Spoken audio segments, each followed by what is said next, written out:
Minha melhor amiga sempre dizia que eu merecia alguém melhor. Agora eu entendi por quê. O silêncio na tela do celular era ensurdecedor. Meus dedos tremiam ao digitar a próxima mensagem para Daniel. Não era a primeira, nem seria a última discussão que teríamos naquele mês. Na verdade, parecia que a nossa vida se resumia a isso. Picos de paixão seguidos por vales de incompreensão. Eu amava Daniel, ou pelo menos a ideia dele que eu havia construído na minha cabeça. Mas ele era como um raio de sol em um dia de tempestade, lindo e potente, mas fugaz e imprevisível. Sempre que eu precisava de estabilidade, ele se tornava um furacão, deixando um rastro de insegurança e dúvidas. E como um mantra, eu recorria a ela. Clara, ela era o meu porto seguro, o meu farol, a voz da razão quando a minha se afogava em lágrimas e frustração. Naquele exato momento, enquanto eu encarava o texto seco de Daniel, sobre estar muito ocupado para essa briguinha, eu liguei para Clara. Não deu nem o segundo toque e ela atendeu, com aquela voz calma e acolhedora que era a antítese do caos que eu sentia. "Oi, amiga, de novo?" ela perguntou, mas sem qualquer tom de julgamento, apenas pura empatia. Eu desabei, contei-lhe sobre a nossa última discussão, as palavras não ditas, as promessas não cumpridas, a sensação sufocante de não ser prioridade. E Clara me ouviu, pacientemente. Ela não me interrompeu. Só deixou que o turbilhão de emoções dentro de mim se esvaísse. "Amiga, você merece alguém que te trate como prioridade. Não como um hobby", ela pontuou, a voz firme, injetando uma dose de autoestima em mim que eu não sabia que precisava. "Você é incrível, talentosa, linda. Olhe-se no espelho. Daniel não te enxerga. E isso não é sobre você, é sobre ele.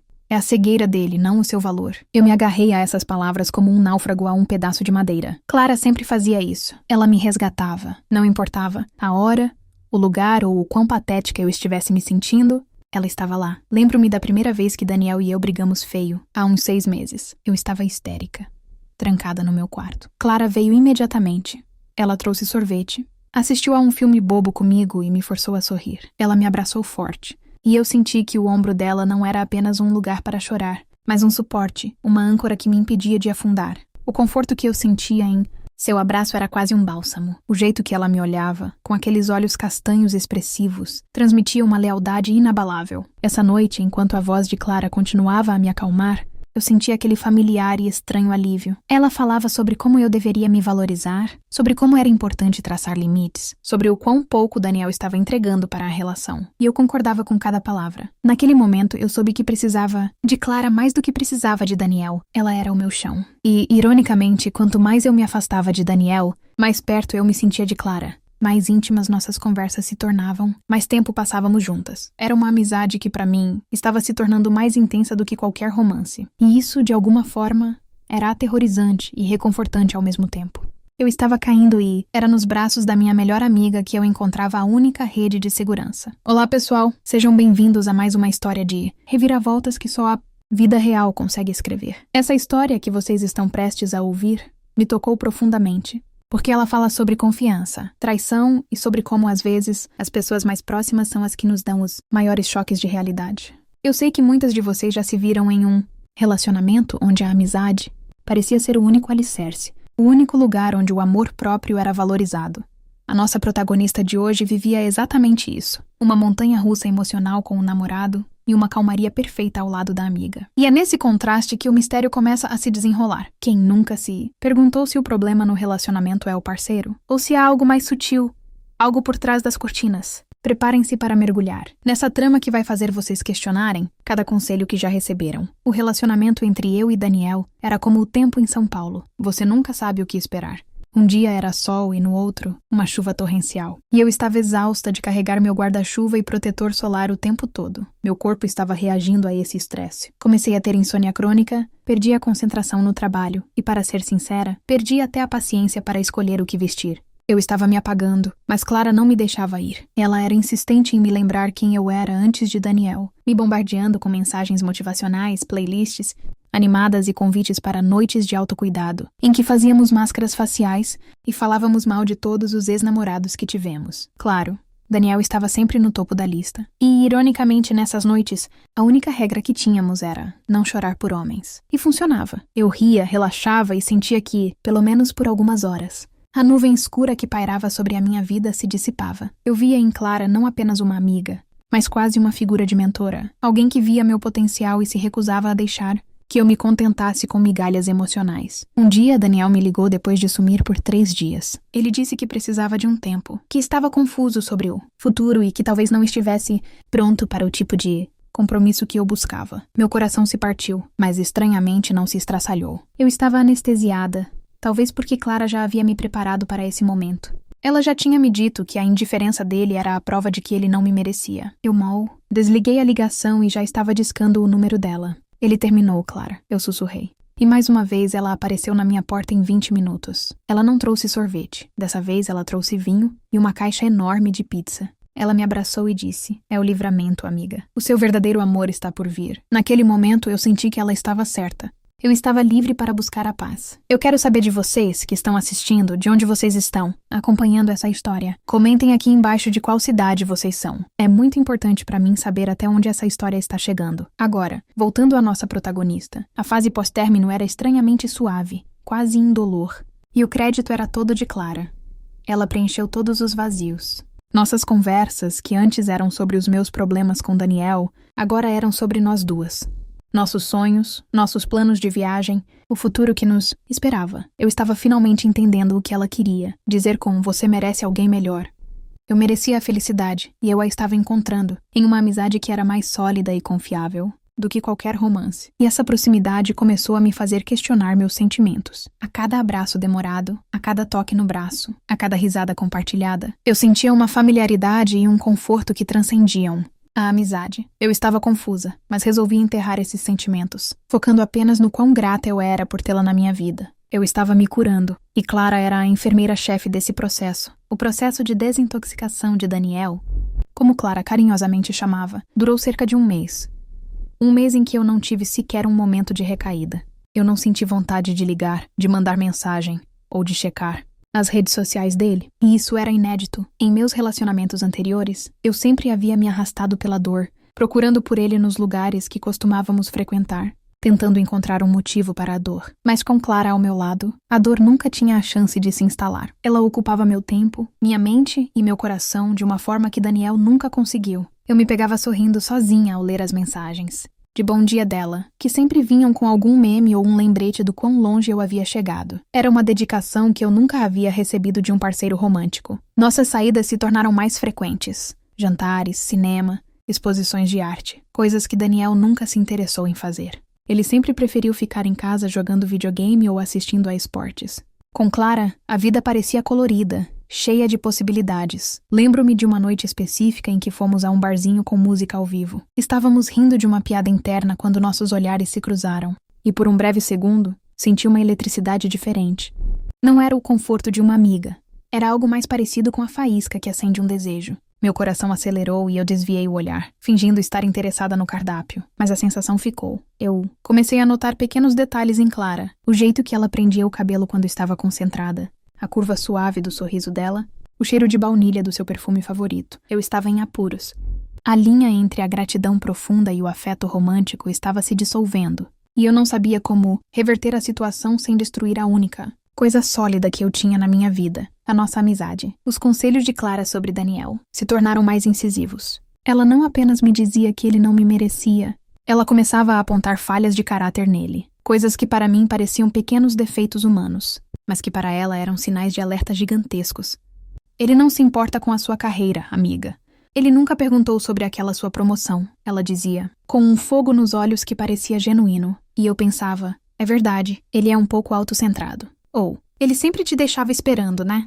Isso é desrespeito. Uma pessoa que te ama de verdade prioriza seu tempo. E eu mais uma vez concordava. A cada crítica de Clara, Daniel se tornava um monstro em minha mente. Eu estava grata pela perspectiva, mas a insistência dela em demonizá-lo começou a soar um pouco exagerada. Era como se ela tivesse uma aversão pessoal por ele, muito além do que a situação pedia. Certa tarde, estávamos na casa dela, assistindo a um filme e comendo pipoca. Eu estava rolando o feed do Instagram quando uma foto de Daniel apareceu. Ele estava em um parque, sorrindo de um jeito que eu não via há meses. E a legenda dizia algo sobre recomeços. Eu senti uma pontada de inveja, mas logo fechei o aplicativo. Foi quando Clara, que estava ao meu lado, comentou. Ele já seguiu em frente, amiga. E você também tem que seguir. A voz dela estava normal, mas o que me chamou a atenção foi a rapidez da reação. Ela viu a foto? Eu estava com o celular na minha mão de frente para ela, mas a tela estava um pouco inclinada. Como ela viu tão rápido, eu apenas encolhi os ombros e disse: que bom para ele. Já faz tempo, né? E Clara respondeu com um sorriso. Muito tempo. E você está muito melhor. O sorriso dela parecia um pouco forçado, e o muito tempo ecoou na minha cabeça. Já havia 3 meses que Daniel e eu havíamos terminado, mas as brigas haviam começado muito antes. Eu me perguntei, quando exatamente Daniel havia começado a seguir em frente? A pergunta era boba, mas o tom de Clara me deixou intrigada. Eu descartei o pensamento, atribuindo a minha paranoia pós-término, mas a semente da dúvida havia sido plantada. A minha nova rotina de terapia e autocuidado estava me ajudando a enxergar as coisas com mais clareza. Eu estava mais forte, mais independente. E nessa clareza, percebi que a insistência de Clara em manter a minha raiva por Daniel acesa estava começando a me incomodar. Eu queria paz, não vingança. Eu queria seguir em frente, não ficar revivendo o passado. Eu queria perdoá-lo para poder me libertar. Mas toda vez que eu falava em deixar o passado para trás, Clara voltava com uma lista de todos os erros dele. Era como se ela não me quisesse curada por completo. Ela me queria eternamente ligada à dor que ele havia causado. E, consequentemente, eternamente ligada a ela, a minha salvadora. Eu estava começando a me sentir manipulada, ou pelo menos dirigida por uma mão invisível. E essa sensação me assustou. Eu amava a Clara, mas ela estava começando a se tornar um pouco possessiva, talvez até ciumenta da minha paz. No fim daquele dia, enquanto eu a abraçava na porta do meu apartamento, eu decidi que precisava de espaço. Precisava de um tempo para processar meus sentimentos por ela e também para processar o final do meu relacionamento com Daniel por conta própria, sem a trilha sonora de críticas da minha amiga. Mas enquanto eu pensava nisso, Clara me apertou forte e sussurrou no meu ouvido. Eu te amo, amiga. Nunca se esqueça disso. Você é a pessoa mais importante na minha vida. E o jeito que ela disse, o calor do abraço, a intensidade da declaração, por um momento me fez esquecer todas as minhas dúvidas. Mas o medo ainda estava lá. O medo de que a amizade estivesse se tornando algo que não era saudável. E o medo maior de que eu já tivesse cruzado essa linha há muito tempo. Será que a minha busca por paz e liberdade se tornaria, ironicamente, a minha prisão? E o que afinal Clara tanto temia no meu perdão a Daniel? Eu precisava de uma pausa. Não de Clara, mas da intensidade de Clara. No dia seguinte, inventei uma desculpa sobre um projeto urgente no trabalho que exigiria toda a minha atenção. Ela aceitou, mas pude notar a decepção em sua voz. Por 3 dias, a comunicação entre nós se resumiu a emojis e mensagens de texto curtas. E para ser honesta, o silêncio era libertador. Eu estava finalmente focando em mim, organizando minhas coisas, planejando a minha nova fase. E nesse processo, uma curiosidade boba, mas persistente me atingiu. Eu queria saber como Daniel estava, de verdade. Não por causa de uma recaída romântica, mas por uma necessidade de fechar o ciclo de forma madura. Eu o perdoava, mas queria que o perdão fosse completo. Eu decidi mandar uma mensagem simples, sem emoção, apenas profissional. Oi, Daniel. Espero que esteja tudo bem. Estou te mandando essa mensagem para dizer que está tudo certo entre nós. Eu te perdoo e desejo tudo de bom. Siga em paz. Eu não esperava a resposta, mas meu celular vibrou 10 minutos depois. A mensagem dele me surpreendeu. Ele agradeceu e disse que sentia muito por como as coisas tinham terminado. E então veio a parte que me fez paralisar. Eu também estou em uma fase nova, com uma pessoa nova. E ela tem me ajudado muito a ver as coisas com mais clareza. Uma pessoa nova. Ok, eu já sabia, mas ouvir isso em voz alta me deu um pequeno soco no estômago. Eu estava prestes a digitar um felicidades, quando ele mandou outra mensagem. Na verdade, não é bem nova. Já faz um tempo, desde antes do nosso término. Você deve conhecê-la. Foi ela quem me convenceu de que o melhor para nós dois era a separação. Meu sangue gelou. A cabeça começou a girar. Quem? Eu só conseguia pensar em uma pessoa que havia me aconselhado a terminar com ele insistentemente. Uma pessoa que havia feito a mesma coisa com ele, mas do lado oposto. Não, não pode ser. A negação era forte, a lógica era fraca. Eu a defendia em minha mente. Clara jamais faria isso. Ela é minha melhor amiga. De quem você está falando, Daniel? Eu digitei, o dedo trêmulo, mas a voz da razão gritando no meu subconsciente. A resposta chegou quase que instantaneamente, fria e direta como um golpe. Clara, sua amiga. Ela me emprestou o ombro e levou o seu coração. E o meu. Já faz quase 6 meses que estamos juntos. 6 meses. Isso significava que eles estavam juntos antes da nossa separação oficial. Isso significava que Clara estava me consolando por um relacionamento que ela própria estava desfazendo de dentro para fora. Ela me ouvia chorar às pitangas, me dava conselhos de autoestima, me dizia que eu merecia alguém melhor, enquanto ela era a pessoa melhor que já estava esperando por ele. Ela me abraçava, me enxugava as lágrimas, e eu me agarrava àquele ombro. Um ombro que já estava comprometido com o homem por quem eu estava chorando. Eu caí no chão, não de dor pelo término com Daniel, mas de uma dor muito mais profunda, a dor da traição. A dor de ter sido manipulada, enganada. Todas as conversas, todos os conselhos, toda a insistência dela em demonizá-lo, agora faziam um sentido doentio. Ela não queria me proteger. Ela queria tirá-lo de mim para ela, sem culpa. Ela queria que eu odiasse Daniel para que não houvesse a menor chance de uma reconciliação. Ela queria a minha dor para me manter refém de sua amizade e, ao mesmo tempo, garantir que o caminho estivesse livre para o seu romance. Aquele "você merece alguém melhor" era o gancho perfeito para a armadilha. E eu caí de cabeça. Eu revivi mentalmente a noite no bar.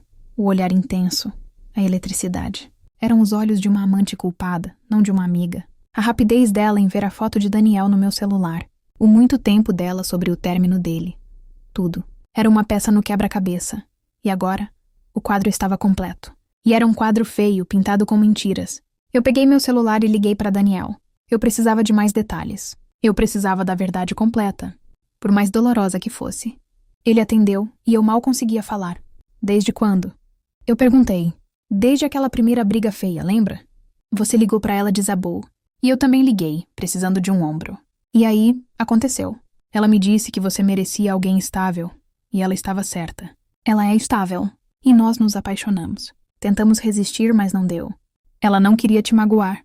Mas eu também não aguentava mais fingir. A voz dele era de arrependimento. Mas a minha raiva por Clara era tão grande que eu mal conseguia processar a parte dele na história. A única coisa que eu conseguia sentir era o cheiro do perfume de baunilha dela. E o peso da mentira.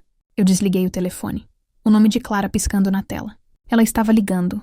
Não, eu não a atenderia. Eu não queria ouvir mais nenhuma mentira. Eu queria enfrentá-la, mas de forma estratégica. Eu respirei fundo.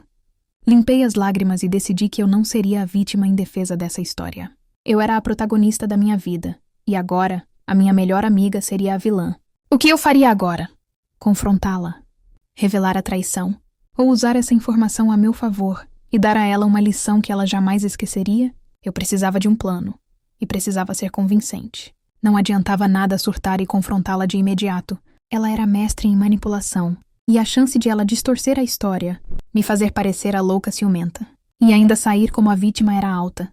Não, eu precisava ser cirúrgica, lenta e cruel. Ela me apunhalou pelas costas. Eu a faria sangrar, emocionalmente de frente. A primeira coisa que fiz foi respirar. Eu me lembrei de todos os conselhos de autocuidado que ela havia me dado, de todas as conversas sobre merecer mais, e eu faria exatamente isso. Eu merecia a verdade, e ela me daria. Mas primeiro, eu precisava simular a minha ignorância. Liguei para Clara 1 hora depois, fingindo que estava mais calma e apenas processando o fim do meu luto.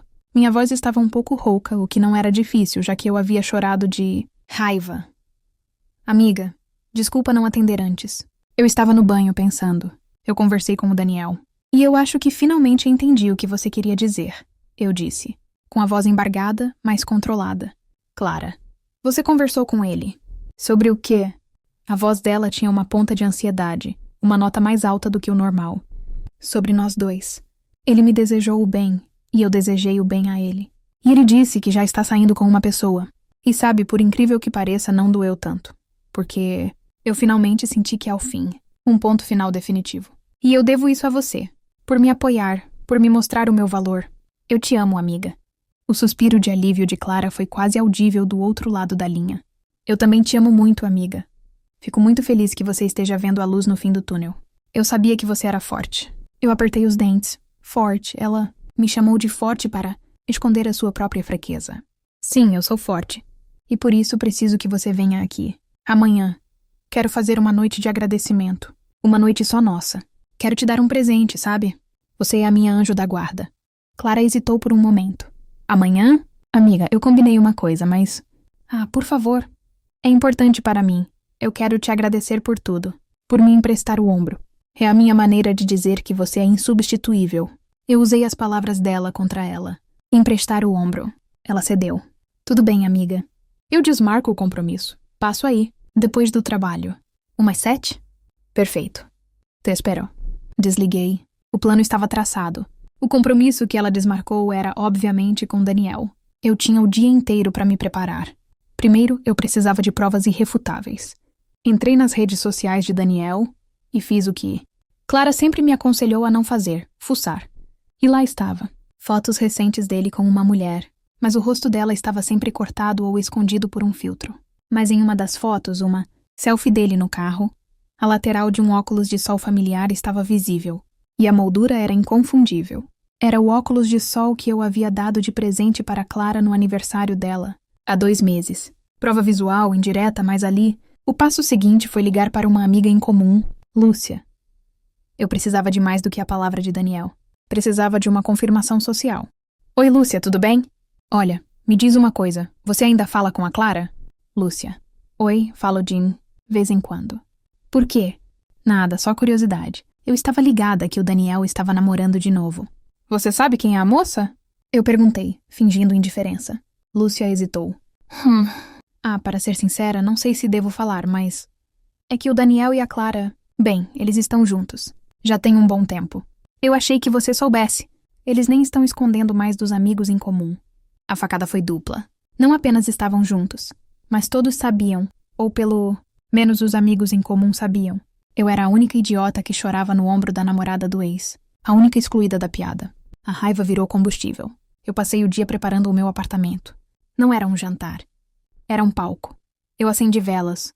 Coloquei uma playlist calma. Uma das que ela havia me indicado. Ironicamente. E preparei um vinho. Mas no meio da mesa de centro, no lugar de um buquê de flores, eu coloquei 3 objetos. O par de óculos de sol com a moldura inconfundível. Uma cópia impressa da conversa que tive com Daniel. E a minha foto favorita de nós duas enquadrada que ficava na minha estante.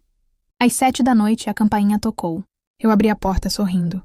O sorriso mais falso e mais frio que eu já havia dado. Amiga, que bom que você veio. Eu a abracei. Um abraço firme e ligeiramente apertado, como um aviso silencioso. Ela entrou, com um sorriso de satisfação. É ótimo te ver assim, mais leve. Seu brilho está voltando. Sim, e devo isso a você. Venha, sente-se. Eu quero que você veja a prova do meu agradecimento. Eu a guiei até o sofá, apontei para a mesa e esperei. O olhar de Clara foi de confusão para terror em menos de 3 segundos. Ela viu os óculos, viu a cópia da conversa de Daniel, e seu rosto perdeu toda a cor. O que é isso? Ela perguntou, a voz trêmula, o terror substituindo a falsa simpatia. Eu me sentei à sua frente, o sorriso inabalável. É a prova de que eu mereço mais. Você não se cansava de me dizer isso, Clara. E você estava certa. Eu peguei a foto de nós duas. Eu mereço uma amiga que não me minta. E mereço um ombro que não esteja dormindo com o meu namorado pelas minhas costas. Eu mereço lealdade. Os olhos de Clara se encheram de lágrimas, mas eu não caí na armadilha. Eram lágrimas de quem foi pega, não de quem se arrepende. Me perdoa, eu ia te contar. Foi um erro, nós tentamos evitar, mas... Ela começou a chorar usando a velha desculpa. Eu a interrompi, a voz baixa, mas afiada como um bisturi. Não minta mais. Não mais. Você não tentou evitar, você orquestrou. Você me aconselhava a terminar com Daniel para ter o caminho livre. Cada abraço, cada ombro emprestado, cada você merece mais era uma facada. Você me usou. Você foi cruel. E sabe o que é o mais patético, Clara? Você falava tão mal do Daniel pra mim que eu não sinto mais raiva dele. Eu sinto pena. Pena de ele estar com uma pessoa tão dissimulada e falsa quanto você. Eu me levantei. Peguei a taça de vinho e bebi um gole, mantendo o contato visual. Saia da minha casa, Clara, e leve o seu ombro emprestado e o seu você merece mais com você. Porque eu finalmente entendi o que eu mereço. Eu mereço a paz de viver sem pessoas tóxicas na minha vida. E por favor, não se preocupe em me dar conselhos de vida. Você claramente não tem moral para isso. Ela se levantou. Pálida, pegou o presente que eu havia deixado e saiu sem dizer mais uma palavra. O silêncio que se seguiu não era de dor, era de vitória. Eu estava livre. Livre de Daniel e, principalmente, livre da minha falsa amiga. Eu apaguei as velas e senti o cheiro de baunilha de Clara se dissipar. E o meu verdadeiro recomeço começou naquele instante. Um recomeço que não precisava de ombros emprestados. Apenas de honestidade e de amor próprio.